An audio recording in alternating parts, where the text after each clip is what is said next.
Lumen nomor 11740.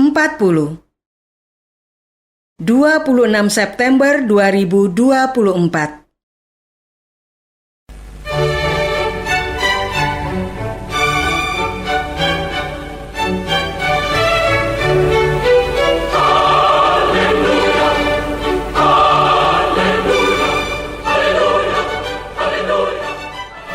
Saudara pendengar di segenap penjuru tanah air, selamat bergabung dengan Lumen Indonesia. Lumen Indonesia siap melayani Anda setiap hari. Saudara terkasih, marilah kita bersatu dalam Tuhan kita Yesus Kristus yang tidak berubah dahulu, sekarang, dan selama-lamanya. Allah Sang Maha Rahim mengasihi dan menerima sebagaimana adanya kita. Allah Bapa kita di surga senantiasa bersedia menolong, menghibur, dan meneguhkan kita dalam menghadapi segala permasalahan hidup sehari-hari.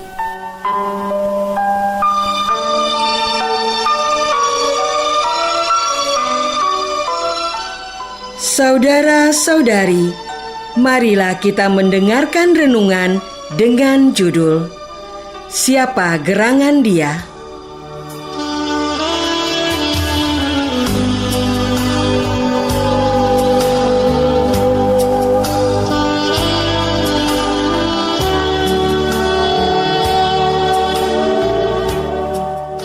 Yang berdasarkan pada Injil Lukas bab 9 ayat 9. Herodes berkata, "Siapa gerangan dia ini yang kabarnya melakukan hal-hal demikian?"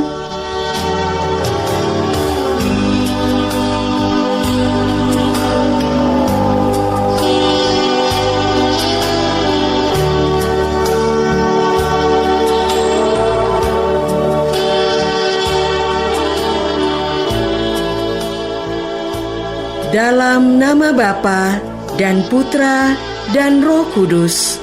Amin. Saudara-saudari terkasih dalam nama Tuhan Yesus Kristus. Herodes Raja Wilayah mendengar segala yang terjadi itu. Ia pun merasa cemas, sebab ada orang yang mengatakan bahwa Yohanes telah bangkit dari antara orang mati. Ada lagi yang mengatakan bahwa Elia telah muncul kembali. Dan ada pula yang mengatakan bahwa seorang dari nabi-nabi dahulu telah bangkit. Tetapi Herodes berkata, "Yohanes telah kupenggal kepalanya. Siapa gerangan dia ini yang kabarnya melakukan hal-hal demikian?" Herodes berusaha agar dapat bertemu dengan Yesus. Saudara-saudara terkasih, Santo Kosmas dan Damianus adalah orang kudus yang dirayakan Gereja Katolik pada hari ini. Mereka tidak bertanya lagi, siapakah gerangan dia? Mereka adalah kakak beradik yang menjadi dokter. Sebagai orang beriman, cinta kasih sungguh-sungguh mewarnai hidupnya.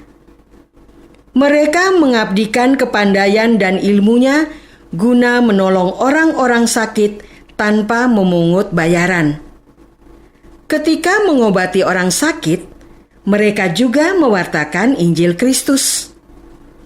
Seringkali mereka menyembuhkan orang sakit bukan karena keahliannya, tetapi karena imannya akan Kristus dan perhatiannya yang besar pada kesembuhan orang-orang sakit. Karena perbuatan cinta kasih mereka itu, mereka ditangkap dan dipenjarakan dan dipaksa menyembah dewa-dewi. Namun mereka tidak gentar sedikit pun menghadapi segala siksaan itu. Mereka menegaskan bahwa agama Kristen sangat penting untuk keselamatan kekal. Setiap siksaan yang diterima tidak mempan untuk mematahkan iman mereka. Tuhan ada di pihak mereka. Mereka disalibkan, dilempari batu, serta dipanah. Batu-batu memental dan mengenai para pelempar itu sendiri. Para pemanah juga terkena sendiri panah yang mereka tembakkan.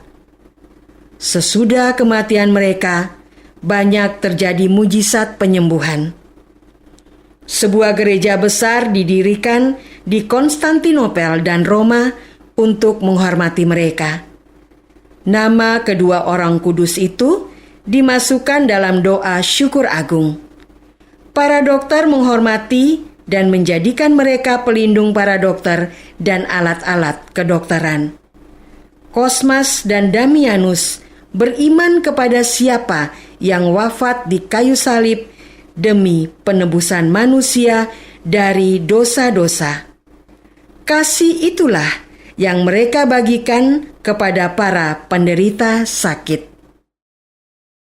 Saudara-saudara terkasih, dalam hidup sehari-hari kita berjumpa dengan banyak sekali orang. Sebagian besar tidak kenal sama sekali, bahkan namanya. Orang yang sudah kita kenal karena hubungan darah atau hubungan perkawinan atau pekerjaan dan pendidikan pun tidak sungguh-sungguh kita kenal. Seringkali kita hanya mengenal wajah, nama, atau data pribadi. Mereka yang kita kenal sambil lewat itu, sekejap bertemu, sekejap pula kita lupakan. Itulah sebabnya hubungan di antara manusia harus terus-menerus diperbaharui agar semakin mengenal. Sepasang suami istri harus sadar bahwa mereka bukan lagi teman kuliah yang berpacaran. Pengenalan antar manusia akan mempengaruhi cara berpikir, tutur kata, cara bertindak, bahkan iman seseorang memilih teman, tempat bersekolah, lingkungan tempat tinggal, dunia kerja, bukan sekedar karena alasan praktis saja. Pertemuan dan pengenalan kita akan mereka akan membentuk kepribadian kita. Seseorang akan dikenal dari latar belakang yang membentuknya. Saudara-saudara terkasih, iman akan Yesus Kristus membentuk diri kita juga. Masalahnya, banyak umat hanya mengenal sebagian dari hidup Yesus, khususnya bahwa Yesus adalah Putra Allah dan sudah bangkit mulia. Umat yang mengimani Yesus hanya pada sisi ini akan memilih hidup yang nyaman saja. Mereka tidak sudi hidup dengan sengsara. Mereka tidak bisa menerima kenyataan di dunia ini harus diupayakan dengan keringat, darah, dan air mata. Kita harus semakin mengenal Yesus secara lengkap dan menyeluruh, seperti disampaikan dalam syahadat para rasul. Aku percaya akan Yesus Kristus yang menderita sengsara dalam pemerintahan Pontius Pilatus, disalibkan, wafat, dan dimakamkan. Sebelum bangkit mulia, Yesus mengalami penolakan dari orang Israel.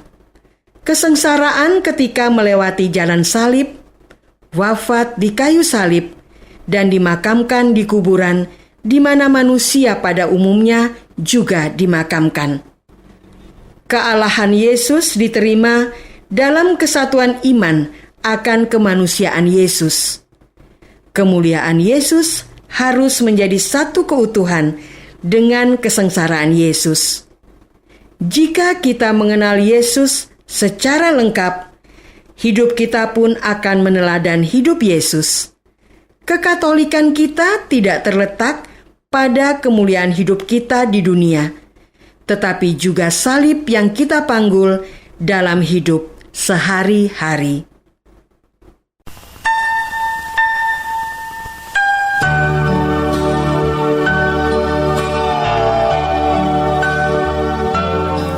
Marilah kita masuk dalam saat hening sejenak untuk meresapkan renungan yang baru saja kita dengar bersama dalam kehidupan iman kita masing-masing.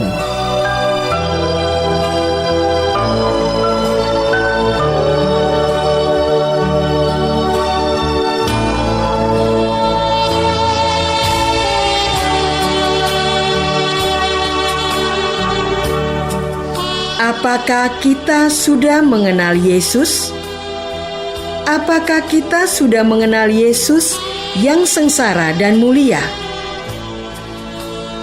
Marilah kita berdoa. Ya Tuhan, kami mengenal Yesus demi keuntungan kami sendiri, yaitu kenyamanan hidup di dunia. Kami belum mengenal Yesus dalam seluruh hidupnya di dunia. Kami melupakan salib yang dipanggulnya. Semoga kami semakin terbuka dalam mengenal Yesus secara utuh. Engkaulah Tuhan kami, kini dan sepanjang masa. Amin. Semoga kita semua selalu dinaungi dan dibimbing oleh berkat Allah yang Maha Kuasa, Bapa dan Putra dan Roh Kudus. Amin.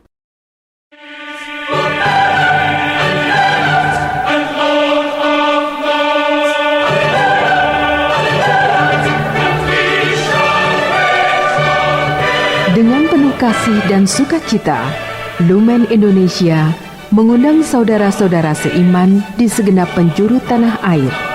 Sekiranya ada tanggapan ataupun saran, kirimkan surat Anda ke Lumen Indonesia. Terima kasih atas perhatian Anda. Sampai berjumpa lagi dengan Lumen Indonesia pada waktu dan gelombang yang sama esok hari.